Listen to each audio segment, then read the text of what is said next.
Hello. मेरा नाम है रितेश कोसरे और आप देख रहे हैं sports unmastered 101 of how to watch sports. तो मैंने चूज किया है सबसे पहले सबसे पॉपुलर स्पोर्ट अनमास्टर करने के लिए क्रिकेट। अब क्रिकेट की बात हो और इंडियन स्पोर्ट्स टीम की बात ना हो और अभी जो उसमें जो सीन चल रहा है वो बात ना हो तो हो ही नहीं सकता।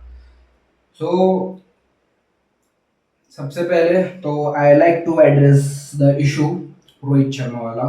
Rohit Sharma being removed as a captain. सबसे पहले I want to do something for him.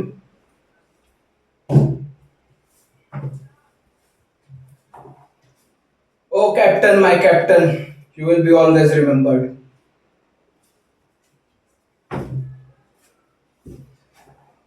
And Gautam गंभीर। बस बस भाई। ठीक है। एनीवेज चालू करते हैं।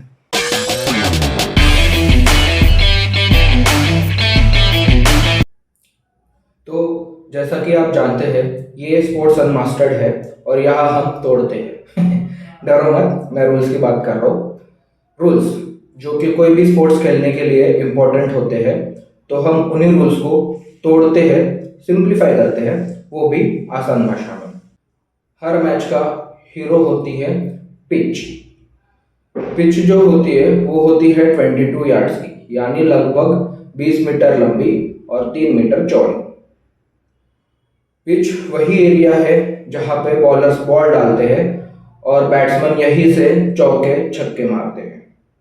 पिच के दोनों एंड्स पे होते हैं स्टंप्स, तीन तीन दोनों साइड्स पे, और इसके आसपास होते हैं कुछ mysterious lines. Bowling crease, popping crease और रिटर्न क्रीज। सिंपल करें, बॉलिंग क्रीज जो होती है वो बिल्कुल स्टंप्स के लाइन पे होती है। पॉपिंग क्रीज जो होती है वो स्टंप्स से 4 फीट आगे होती है, और जो रिटर्न क्रीज होती है वो स्टंप्स से 4 फीट 4 इंच साइडवेज होती है। तो इसको और सिंपल करते हैं। तो बॉलर्स को बॉलिंग क्रीज के पीछे से बॉल डालनी होती है। हाँ, लास्ट इम्पैक्ट जो है वो पॉपिंग क्रीज पे या उसके पीछे हो सकता है, लेकिन बॉलर्स को बॉल रिलीज करने से पहले बॉलिंग क्रीज और पॉपिंग क्रीज के बीच में सिर्फ एक इम्पैक्ट अलाउड होता है, इररिलेटिव ऑफ फास्ट बॉलर है या स्पिनर है। अगर उससे ज्यादा इम्पैक्ट होते हैं तो उसको डेड बॉल कंसिडर किया जाता है, और अगर लास्ट इम्पैक्ट पॉपिंग क्रीज के आगे हुआ तो उसको नो बॉल कंसिडर किया जाता है। सिमिलरली अगर लास्ट इम्पैक्ट रिटर्न क्रीज के बाहर होता है तो वहां पे अंपायर कॉल प्ले में आता है। तो अंपायर उसको इधर डेड बॉल दे सकता है या फिर नो बॉल दे सकता है, टोटली डिपेंड्स ऑन अंपायर। ठीक है, तो ये हुई बॉलर्स की बातें। अब आते हैं बैट्समैन पे। बैट्समैन के लिए क्रीज कैसे प्ले में आती है। पॉपिंग क्रीज जो होती है वो बैट्समैन के लिए सेफ जोन कंसिडर किया जाता है। अगर बैट्समैन पॉपिंग क्रीज के आगे निकल गया और बॉल जो है स्टंप्स पे आके लगी तो उसको आउट कंसिडर किया जाता है। ठीक है, ये हुई पिच की बातें। अब पिच से थोड़ा बाहर आते हैं और मिलते हैं हमारे नए दोस्त 38 सर्कल से। 38 सर्कल एक इमेजिनरी सर्कल होता है जिसका रेडियस लगभग 27.43 मीटर्स होता है। ठीक है, इसी के अंदर फील्डर खड़े रहते हैं जब पावर प्ले चालू होता है। पावर प्ले जो है पहले के 6 ओवर्स को कंसिडर किया जाता है। तो ड्यूरिंग पावर प्ले सिर्फ 2 फील्डर्स 38 सर्कल के बाहर खड़े रह सकते हैं। ठीक है, तो आपने अपने दोस्त को बोलते हुए सुना होगा, अरे ऊपर से मारना भाई। तो यह वही टाइम फ्रेम होता है। अब बात करते हैं सबसे ज्यादा camera loving area in T20 cricket, boundaries की। बाउंड्रीज जो होती है वो पिच के सेंटर से मिनिमम 65 मीटर और मैक्सिमम 90 मीटर्स तक होती है। ठीक है, वो डिफर करती है ग्राउंड टू ग्राउंड। कोई ग्राउंड छोटा होता है तो कोई ग्राउंड बड़ा। तो अब जब कमेंटेटर्स बोले कि ये साइड की बाउंड्री छोटी है या ये साइड की बाउंड्री बड़ी है तो समझ जाना कि वो इसी की बात कर रहे हैं। आई होप अभी तक के सारे कंसेप्ट्स क्लियर है। तो अब आते हैं थोड़े से कंफ्यूजिंग और ट्रिकी पार्ट पे, जो होता है ऑफ साइड और लेग साइड। ठीक है, तो अभी बैट के नाम पे मेरे पास अभी यही है।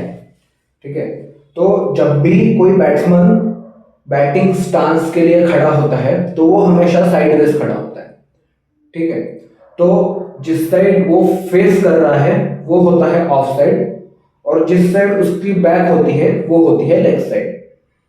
एंड सिमिलरली स्ट्रेट साइड और बैक साइड के लिए ऐसे एज सच कोई ऑफिशियल टर्म्स नहीं है, लेकिन अगर स्ट्रेट ड्राइव कोई खेलता है तो उसे डाउन द ग्राउंड बोला जाता है, या हमारे legend of cricket mister Ravi Shastri बोलते हैं। It's into the fence like a tracer bullet. हाँ, एंड सिमिलरली सूर्या दादा जब सुपला शॉट खेलते हैं या स्कूप शॉट खेलते हैं तो उसको बिहाइंड द विकेट बोला जाता है। ठीक है, तो अगर स्कूप शॉट जो है वो लेग साइड की तरफ से खेला जाए तो उसे फाइन लेग बोला जाता है, और स्कूप शॉट सिमिलरली अगर ऑफ साइड से खेला जाए तो उसे थर्ड मैन कहते हैं। सिमिलरली अगर स्ट्रेट और ऑफ के बीच में अगर मारा जाए, स्ट्रेट साइड और ऑफ साइड के बीच में मारा जाए तो उसे मिड ऑन कहते हैं, और अगर स्ट्रेट साइड और लेग साइड पे मारा जाए तो उसको मिड ऑफ कहते हैं। ठीक है, I think too much of information हो गई, डोंट वरी, मैं फील्ड पोजीशंस पे सेपरेट वीडियो बनाऊंगा, डोंट वरी। तो अब पूरा ग्राउंड देख लो।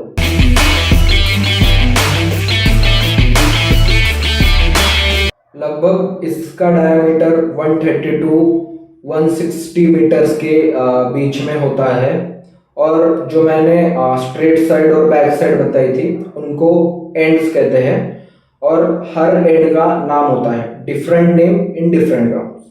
ठीक है, तो फॉर एग्जांपल पवेलियन हो गया या मीडिया एंड हो गया, तो ऐसे नाम होते हैं, अलग अलग नाम होते हैं अलग अलग स्टेडियम में। ये नाम क्यों होते हैं, क्योंकि जब कमेंटेटर्स कमेंट्री करते हैं तो कंफ्यूजन ना हो उसके लिए ये एंड्स के नाम रखे गए। ये हो गए डायमेंशंस ऑफ ग्राउंड। अब डायमेंशंस ऑफ ग्राउंड क्यों इंपॉर्टेंट होता है, तो T20 क्रिकेट जो होता है वो बहुत फास्ट, एक्सप्लोसिव और एंटरटेनमेंट से भरा होता है, तो ये डायमेंशंस उसको बैलेंस आउट करने में हेल्प करते हैं। जिस दिन बाउंड्रीज छोटी होती है उस दिन बैट्समैन के मजे, और जिस दिन बाउंड्रीज थोड़ी बड़ी होती है उस दिन बॉलर्स के मजे। हाँ, अब वो उस पर भी डिपेंड करता है कि पिच स्लो है या फास्ट, डोंट वरी, मैं उसको भी नेक्स्ट वीडियो में कवर कर लूँगा कि स्लो पिच फास्ट पिच क्या होती है। ये हो गए डायमेंशंस ऑफ ग्राउंड। अब आते हैं रूल्स पे, वरना अंपायर हाथों से इशारा करता रहेगा और आप सिर खुजाते रह जाओगे कि इसका क्या मतलब है। एनीवेज, T20 क्रिकेट में हर टीम के पास 20 ओवर्स होते हैं और हर ओवर में 6 बॉल, यानी 120 बॉल, या फिर ये बोल सकते हो कि रन बनाने के लिए 120 चांसेस। तो इसीलिए T20 क्रिकेट इतना अग्रेसिवली खेला जाता है, क्योंकि ज़्यादा टाइम नहीं रहता है, या तो चौका या तो छक्का या तो फिर आउट। बैटिंग टीम इसी इंटेंट के साथ आती है फील्ड पे बैटिंग करने। अब मैंने पावर प्ले के बारे में पहले बात की तो है, लेकिन मैं थोड़ा और स्पेसिफाई करना चाहता हूँ। पहले के 6 ओवर्स को पावर प्ले कहा जाता है, जिसमें फील्डिंग टीम या बॉलिंग टीम को रिस्ट्रिक्शंस होती है, जिसमें सिर्फ 2 फील्डर्स 38 सर्कल के बाहर खड़े रह सकते हैं, यानी बॉलर्स के पास नो चांस गलती करने का। एक गलत बॉल और ये वही बॉल बाउंड्री के बाहर। ठीक है, तो यही मौका बैटर्स के पास होता है अपना नाम बनाने का। रिस्क लो, नाम बनाओ, हाई रिस्क हाई रिवॉर्ड वाला सिस्टम होता है। हर टीम के पास होते हैं 11 प्लेयर्स और 10 विकेट, क्योंकि 11वें प्लेयर के पास बैटिंग पार्टनर ही नहीं बचता, तो बेचारा अकेला कैसे ही खेल लेगा। आउट होने के 6 तरीके होते हैं। एक clean bowled,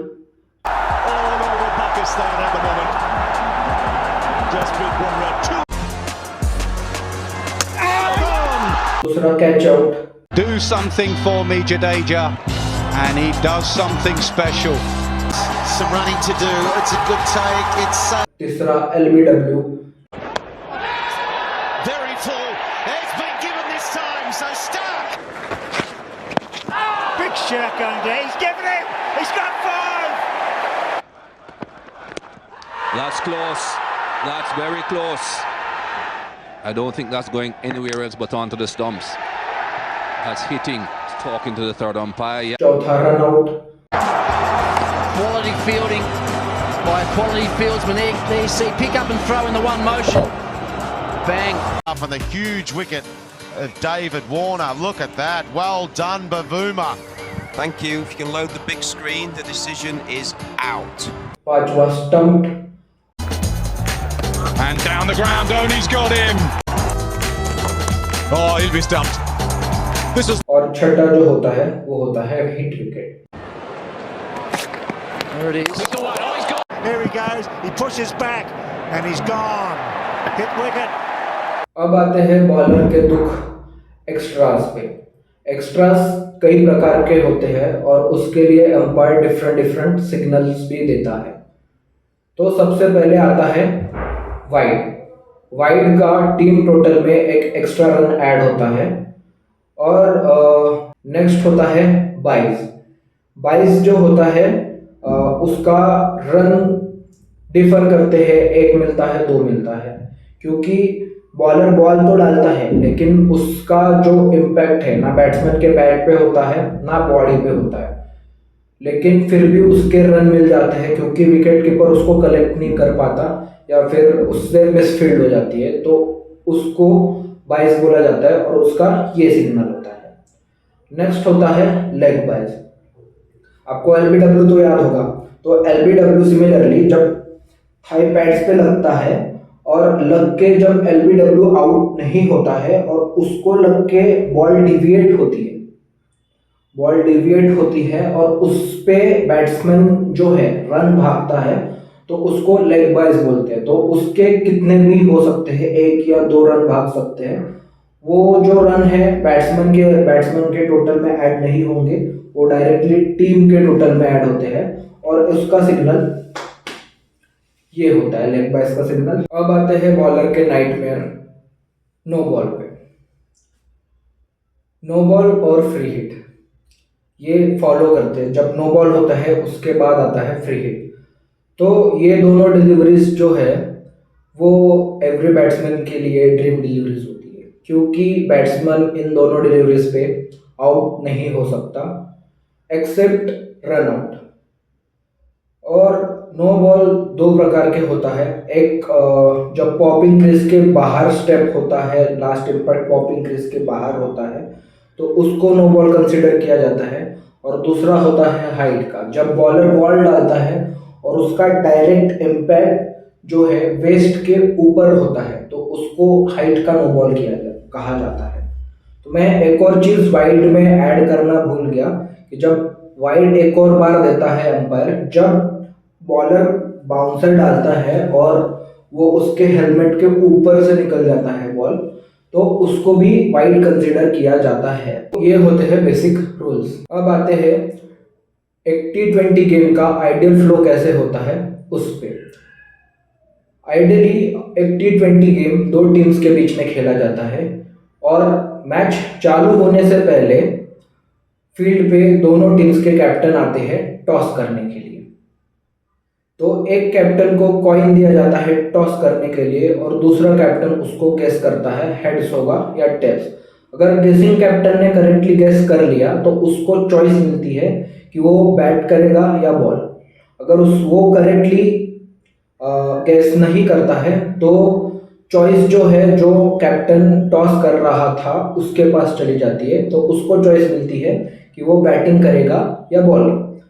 depending on conditions captain choose करते हैं कि बॉलिंग करनी है या बैटिंग। फिर इंटरनेशनल गेम्स में दोनों टीम फील्ड पे आती है और उनके रिस्पेक्टेड कंट्रीज का नेशनल एंथम होता है और उसके बाद दोनों टीम्स फील्ड के बाहर जाती है और फील्डिंग टीम अंदर आती है, फॉलोड बाय बैटिंग टीम के 2 बैट्समैन आते हैं, एक स्ट्राइक पे एक नॉन स्ट्राइक पे। फिर जब तक बैटिंग टीम के पूरे विकेट्स नहीं गिरते या पूरे ओवर्स ख़त्म नहीं हो जाते तब तक गेम कंटिन्यू करता है। ये होता है गेम का फर्स्ट हाफ। तो इन 20 ओवर में, पहले के 20 ओवर में बैटिंग टीम जो है एक स्कोर बनाती है, टारगेट बनाती है। फिर नेक्स्ट हाफ में जो फील्डिंग टीम है वो बैटिंग करने आती है।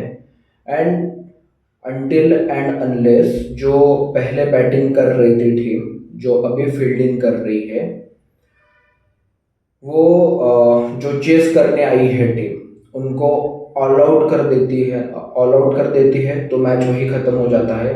या फिर अगर 20 ओवर ख़त्म हो जाते हैं तो भी मैच ख़त्म हो जाता है। तो इस दौरान, ऑल आउट के दौरान या फिर 20 ओवर ख़त्म होने के दौरान अगर जो टीम चेस करने आई है उन्होंने टारगेटेड स्कोर से 1 रन ज़्यादा बना लिया तो वो जीत जाते हैं। ठीक है, तो ऐसे होता है विनिंग। अभी आते हैं सबसे इंटरेस्टिंग पार्ट पे कि व्हाट इफ दोनों टीम्स के स्कोर जो है लेवल हो गए, टाई हो गए। तो ये होता है सबसे exciting moment in a T20I cricket, क्योंकि इसके बाद आता है super over. Super over is one of the most entertainment thing in the world. हाँ, in the world, one of the most entertaining thing in the world. तो super over में basically teams को 6 ball मिलती है। 6 ball में सबसे ज़्यादा runs कौन बनाएगा ये उसी का कॉन्टेस्ट है। और 6 बॉल और 2 विकेट्स। अगर 2 विकेट्स चली गई तो फिर 6 बॉल पूरे कंप्लीट हो या ना हो डजेंट मैटर। अगर 2 विकेट्स चली गई तो फिर दूसरी टीम आएगी बैटिंग करने। तो सुपर ओवर जब स्टार्ट होता है तो जो चेसिंग टीम है वो सबसे पहले बैटिंग करती है, क्योंकि वो उनके बैट्समैन ऑलरेडी फील्ड पे है या फिर फील्डिंग टीम जो है वो ऑलरेडी फील्ड पे है। तो इसकी वजह से फिर उसके बाद जो चेसिंग टीम है उनका वो हो जाता है। फिर जो सबसे पहले बैटिंग कर रही थी वो टीम आती है वो स्कोर चेस करने। अगर उसमें भी अगर वो 6 बॉल में दोनों टीम का स्कोर अगर टाई हो गया तो फिर से अब सुपर ओवर होगा। और ये सुपर ओवर्स कब तक होते रहेंगे? जब तक कोई डिसाइसिव रिजल्ट नहीं आता। हाँ, आपको लगा होगा कि एक ही सुपर ओवर होता है, ऐसा नहीं है। अगर सुपर ओवर में भी स्कोर टाई हो गया तो फिर से सुपर ओवर होगा, और वो वाले सुपर ओवर में भी अगर स्कोर टाई हो गया तो फिर से एक सुपर ओवर होगा। तो जब तक कोई डिसाइसिव विनर नहीं होता है तब तक सुपर ओवर होता रहेगा। तो ये था स्पोर्ट्स अनमास्टर्ड का पहला एपिसोड। आई होप मैंने आपके लिए चीज़ें सिंप्लीफाई कर दी होंगी। अगर आपने कुछ नया सीखा होगा या आप थोड़े से हंसे होंगे तो कंसिडर सब्सक्राइबिंग द चैनल। और अगर नहीं भी करते हो तो इट्स योर चॉइस। मैं तो बस भाई फन के लिए कर रहा हूँ। तो if you want to support me and मेरी जर्नी को फॉलो करना चाहते हो तो please consider subscribing and also like and comments में बता देना कि कैसा लगा वीडियो। Thank you.